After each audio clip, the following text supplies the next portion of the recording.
Hello, I'm Ava, and some of you might assume that I'm very lucky. Like, the luckiest person alive. Why? Well, this is going to shock you, but I won nearly $200 million in the lottery. That's crazy, right? Well, you know what's crazier? The day that I won that money was the worst day of my life. Yes, you heard me right. The worst day of my life.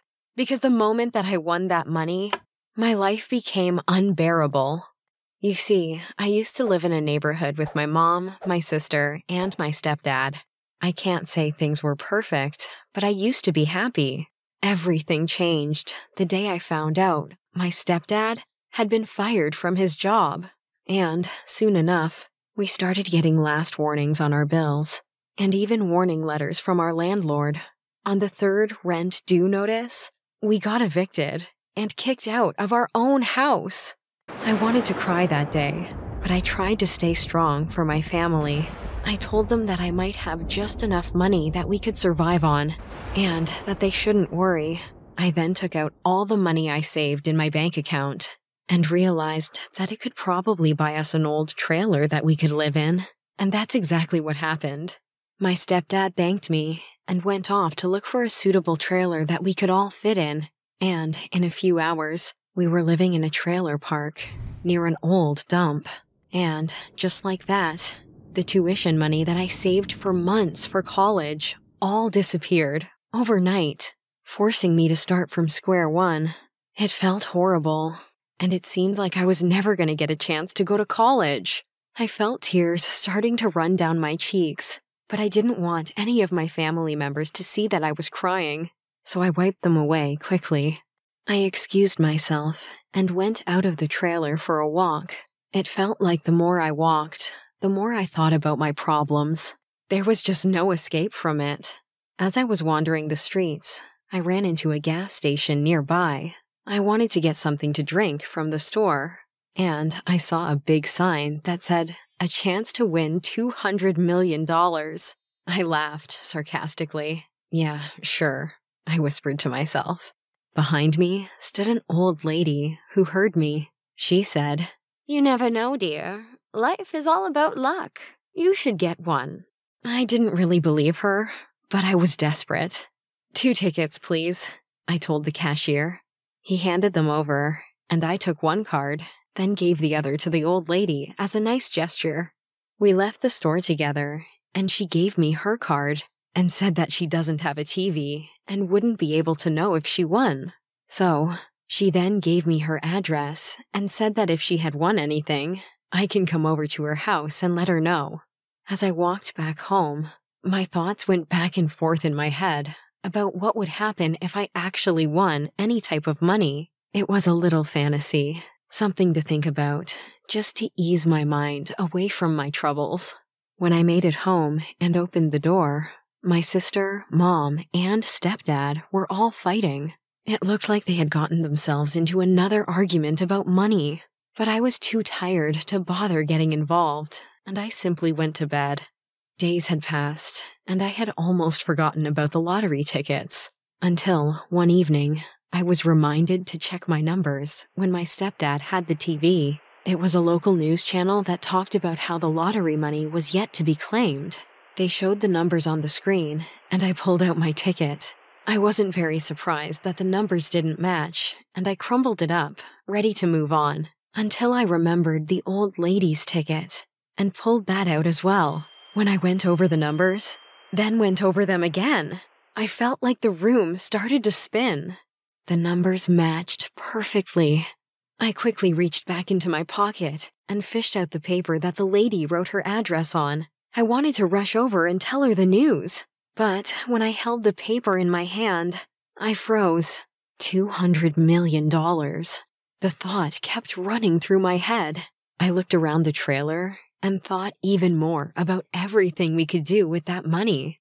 I bought the ticket, and my family was really struggling. I knew that we could use the money more than she could, so I decided not to tell her. I mean, she was an old lady. What would she do with it anyway? Instead, I leaped up from the chair and called my family over. When I told them the news, None of them believed me, but I just smiled. We looked back toward the TV and checked the numbers again. When it was confirmed, we all jumped and shouted with joy. It was an unbelievable feeling. Everyone started talking about what they wanted to do, but one thing we could all agree on was getting out of that trailer. We went and cashed in the ticket. There was a big news conference filled with cameras, and my mom was made up to look her best. Our first purchase was a big house in the best part of town. I shared the money with my mom, sister, and stepdad, and they were quick to splurge. My mom bought clothes from only the most expensive stores and boutiques, while my sister bought herself the car of her dreams. And even my stepdad started spending money on unnecessary things. Don't get me wrong, I didn't mind the initial thrill, but after a while, things started to get out of hand. It seemed like the more money that was spent, the more things everyone wanted. Our once overly big house was being filled with stuff that was paid for, used once, and never touched again. I was happy that everyone was enjoying themselves after struggling so much, but we all started to drift apart. It was like we were at a crossroads, each headed in our own direction, and while everyone else seemed happy to walk off toward their own idea of luxury, I felt miserable. Nothing I seemed to buy made me feel better, and the more I tried to get our family to spend time together, the more they moved apart.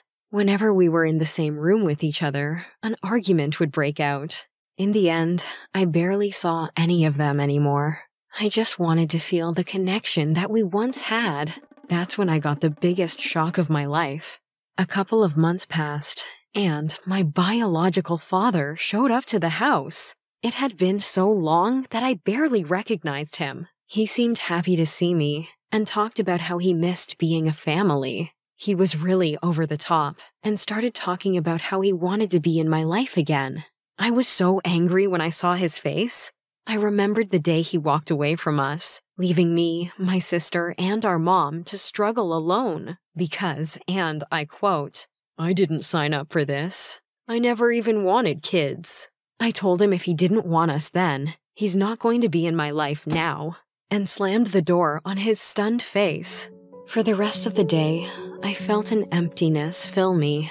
It wasn't just from seeing my biological father, but from the money and what it turned everybody into. A once close family wasn't even talking to each other anymore. My sister and I were best friends, but now I only see her when she comes by to pick up her stuff or ask for more money.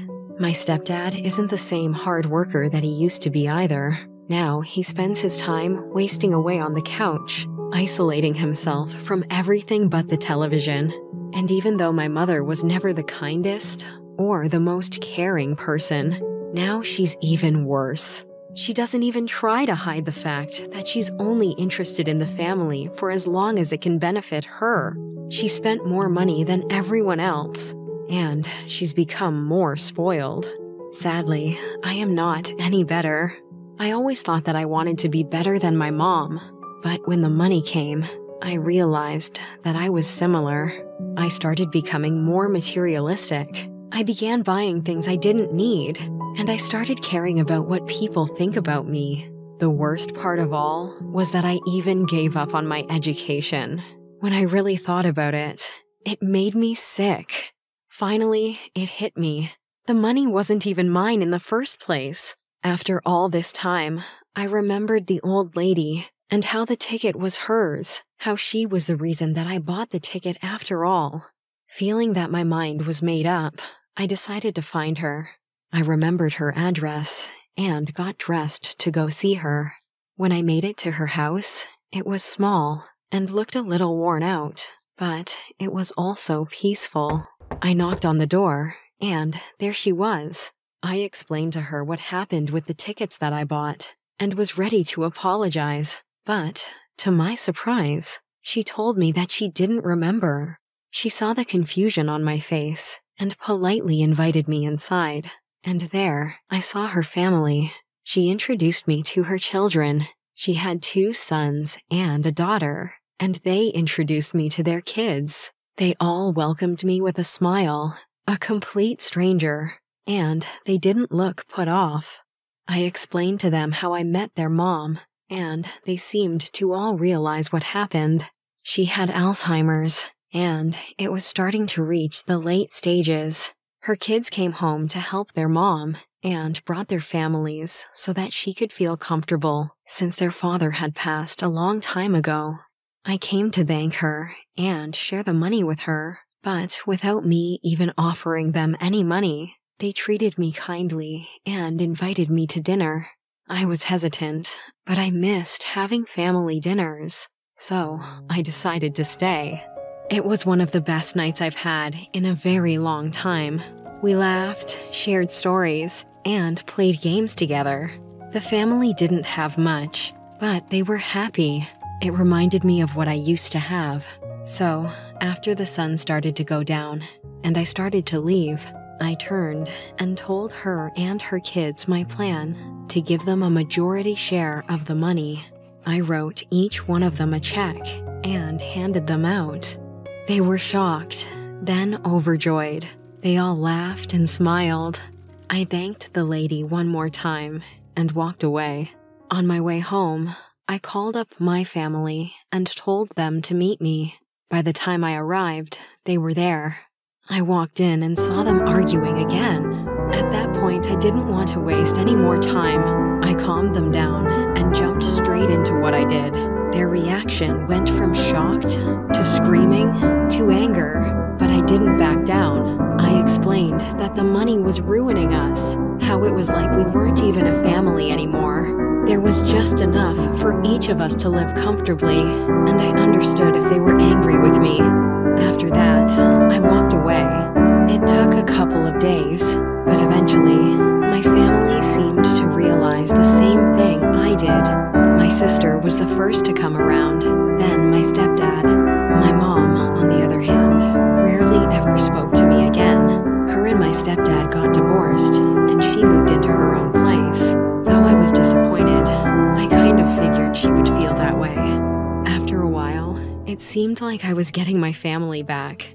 Everyone had grown accustomed to going their own way, but now we spent more time as a family. I started college like I always wanted, and spent my time studying. I still look back with regret about the day that I won the lottery and how it turned my family against each other, but now I look at the good it was able to do afterward.